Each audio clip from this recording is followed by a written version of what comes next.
highlifeng.com.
Chalum n'ụzọ kanga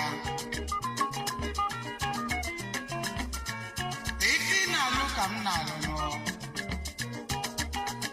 ndị bụ ụbọ yoyo yọbachukwu bere ebele nọ ịdị ndụ ka nka chesi awọ ka ịbụrụ ogongo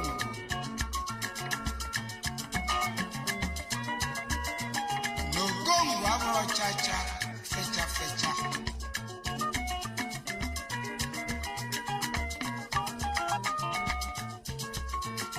ndị bụ ụbọyoyo mesịa na ị ga-abụkwa okongo ị ga-enyekwa ndị ọzọ efe ma lụọ ọrụ ya ọfụma nụ ka ọ dabala ịnụ ka iwe ka nka nye efi lụta na emesịa na ị ga-abụ okongo nkwa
highlifeng.com.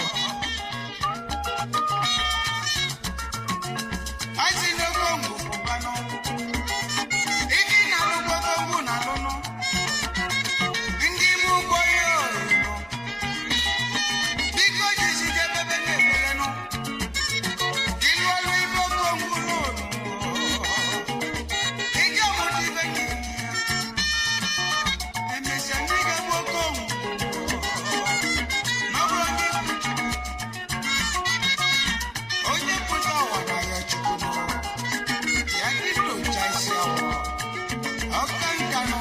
fọlọta ka ọ na-eri ya bọyoyo ị ga-atọ na bọyoyo nwa emesịa na ị ga-abịakwa ịzabakwa okobo onye agbachinala onye chi a na-agbachila maka ibi na-alụ ka nna anọchiri m ya ụzọ yabachi ebe ebele tinye uchu n'ọrụ ya ịpụta ngwa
highlifeng.com.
anyị yọba n'Chukwu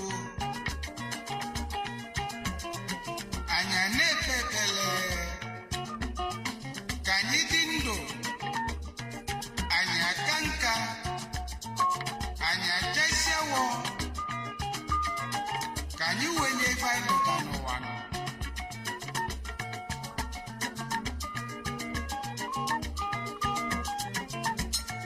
Okongwu chalụ m n'ụzọ ka m gaa. Ife ị na-alụ ka m na-alụ nụ. Ndị bụ ụbọyị oyo yọba Chukwu bere ebele nụ. Ka ịdị ndụ ka nka chasịa wọ ka ịbụrụ okongwu.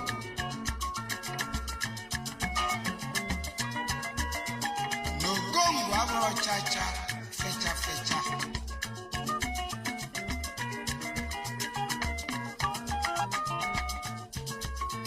Na ndị bụ ụbọyị oyo mesịa na ị ga-abụkwa okongwu. Ị ga-enyekwa ndị ọzọ efe ma lụọ ọlụ ya ọfụma nụ ka ọ dabara ịnụ ka iwe ka nka lie efi lụta na emesịa na ị ga-abụ okongwu. Nkwa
highlifeng.com.